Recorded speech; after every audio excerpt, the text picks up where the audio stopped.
Είμαστε τα μεγάλα καστελιωτάκια. Κωνσταντίνα, Μαρία, Βασιλική, Ρούλα, Σέβη.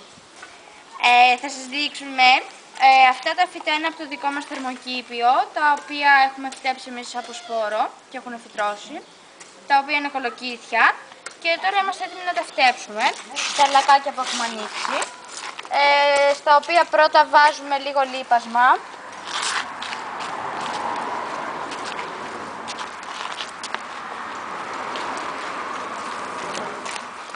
Και μετά ρίχνουμε το κολοκύθι και το φυτεύουμε. Και ρίχνουμε από πάνω χώμα.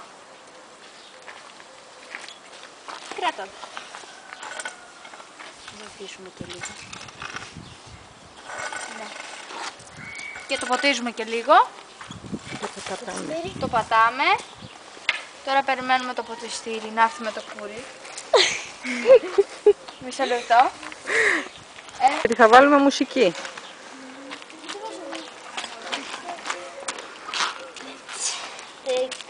One of them. Τι κολοκύθι είναι αυτό, πράσινο, άσπρο? Πράσινο. Να σας το μεταγλωτήσουμε, είναι green. Is green. Αλλιώς ξέρετε πώς το λένε? Πράσινο. Κομποκολόκυθο. Επειδή έχει πολλούς κόμπους, μην το ψάχνεις. Μπορεί και γι' αυτό. Να το έβγαλα. Να το δούμε λίγο από κοντά. Είναι αρκετά μεγάλο.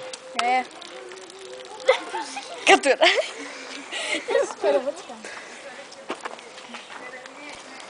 Να πάω λίγο παραπίσω, να σας τραβάω όλοι.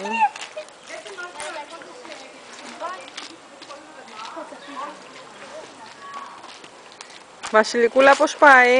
Μια χαρά.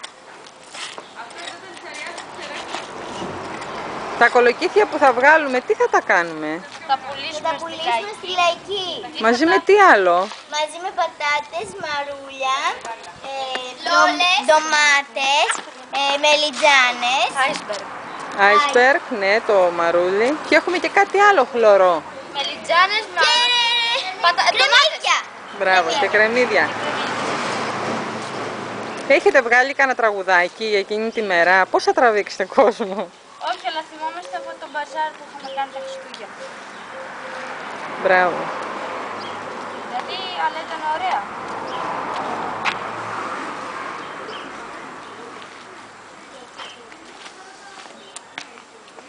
Ρούλα, αυτοί οι δίσκοι τι έχουν?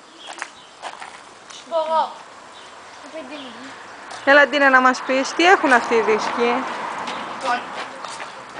Αυτό είναι από το θερμοκήπιο που φτιάξατε? Ναι. Αυτός είναι ο βασιλικός, ο οποίος δεν έχει φυτρώσει ακόμα. Ναι. Αυτά εδώ είναι ντομάτες. Ναι. Αυτά εδώ πρέπει να είναι όχι.